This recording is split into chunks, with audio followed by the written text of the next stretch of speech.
I'm going to share a little bit of research with you. In 2007 and 2008, I did a couple of studies we call the Workforce Intelligence Report. We went out and surveyed, I think, 714 companies, if I remember.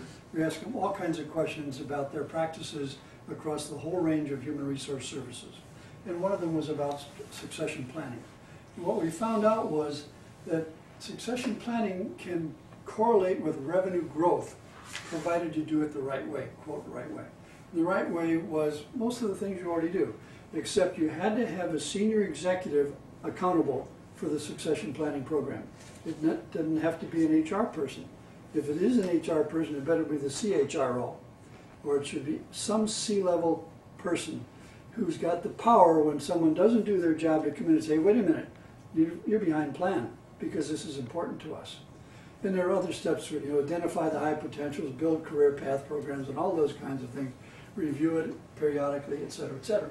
If you do all those things, when you hit about 75% of your, what I call mission critical positions, with at least one person ready to step in tomorrow, you begin to see revenue change. You begin to see, not change, you begin to see a growth in revenue because you're doing the right things with the right people. The mission critical people are all in place. There are no gaps. If someone leaves tomorrow, you got it filled right now and there's no loss. And so we found that there is this tipping point right around 75%. 3 out of 4 positions, when somebody's ready to step in tomorrow, you'll begin to see revenue improve. All other things being equal, of course. So you find little things like this when you do research. Next point is production. We actually have to do something now. We've got all these wonderful plans, but now we've got to do something. So the question is, what is the most effective way to attract and retain people? And do you have any data to support that? That's my fundamental question.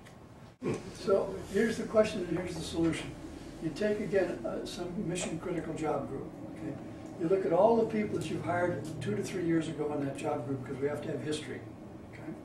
And then you look at what source did they come from. Here's the legend for the source. What methods did we use to select them and onboard them? And what kind of results did we get? And the legend's all down here. Okay? Processes are fundamentally inputs, throughputs, and outputs. Doesn't matter what you're pushing through that system. It can be people, paper, money, steel, whatever. It's a process that's universal, input, throughput, output. And the mathematics is the same for all. So now you can go to management and say, we need to change this because, and here's the data behind it. As opposed to, I need more money to hire people because we're losing them out the door, or something like that, whatever the excuse is. Well, how do you know your sources are good? Oh, I know they're good. I've been working with them for 20 years. Where's the data behind that? I mean, what if you, when the sales managers say the same kind of thing when sales fall off? Oh, I know my salesmen are good because I've had them for 20 years. Well, maybe you ought to change them. Where's your data? This is the only business that can get along without data.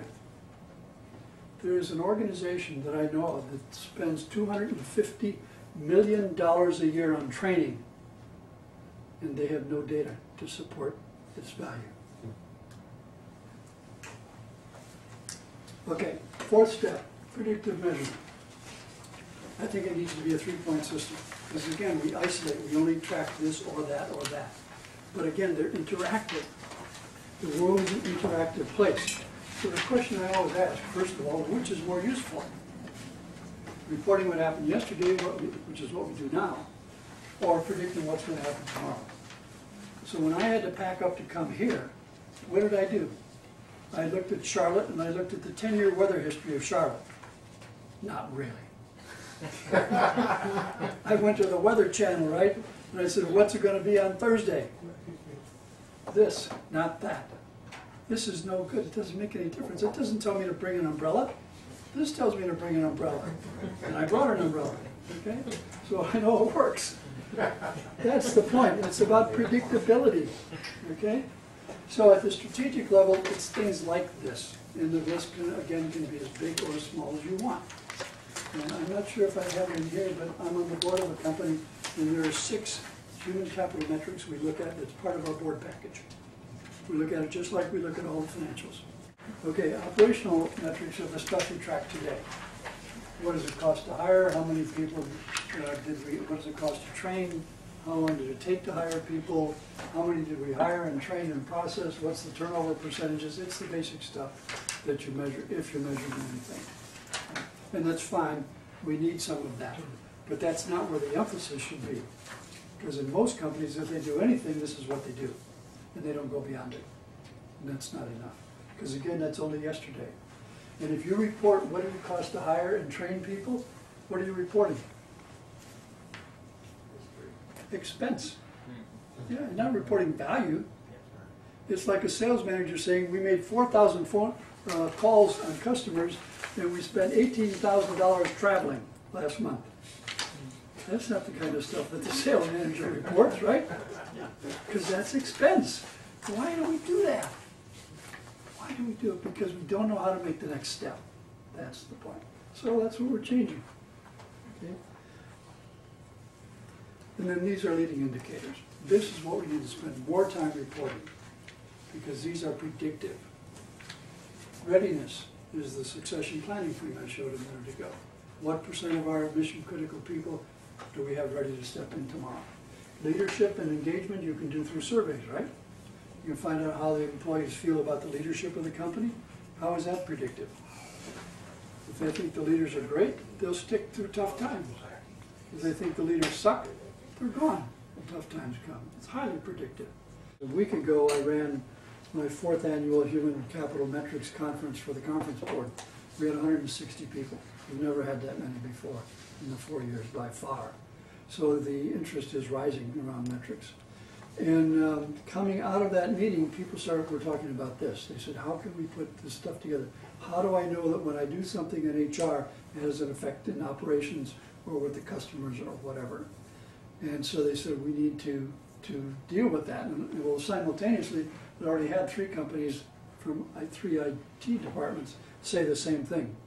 So now what we're doing is we're starting to put together a consortium, just like I did with the predictive management model 2 years ago, to solve this question, to answer these questions here. Build algorithms across these organizations. Anybody's interested, we'd love to have you join it. But that's what the model looks like as it is in its very infant stages. And the issue is directly, how does HR activity / human capital behavior affect customers, affect operations, affect financials? And indirectly, human capital plus operations affecting the customers, affecting the financials. And the model I've got here mostly in customers is a retail model, but it actually applies anywhere. But the terms are more retail, like conversion. How many people came in the store, how many people bought, how much did they buy, what are the margins, were they satisfied, are they returning, those kind of common retail things. Absolutely ties in, connects, no problem. Right. So the lessons are basically this. It's all about strategic human capital management, aligning and integrating. That's the fundamentals of it. It's all about business value added, return on investment, and it's all about predictive versus reactive. I do simple stuff because I'm not that smart, okay? And so that's really what it comes down to. If you're interested, we've got all kinds of free resource stuff on the website, humancapitalsource.com. Tons of articles written by smart people, even some written by me. And all kinds of other stuff, so it's there if you want it. Okay, that in a nutshell is where we're going. And as I said before, if anybody's interested, you've got the sheet now, and you can give us a call or send me an email, source@netscape.net. And as this evolves in the next month or so, we'll let you know how it looks and see if you want to play.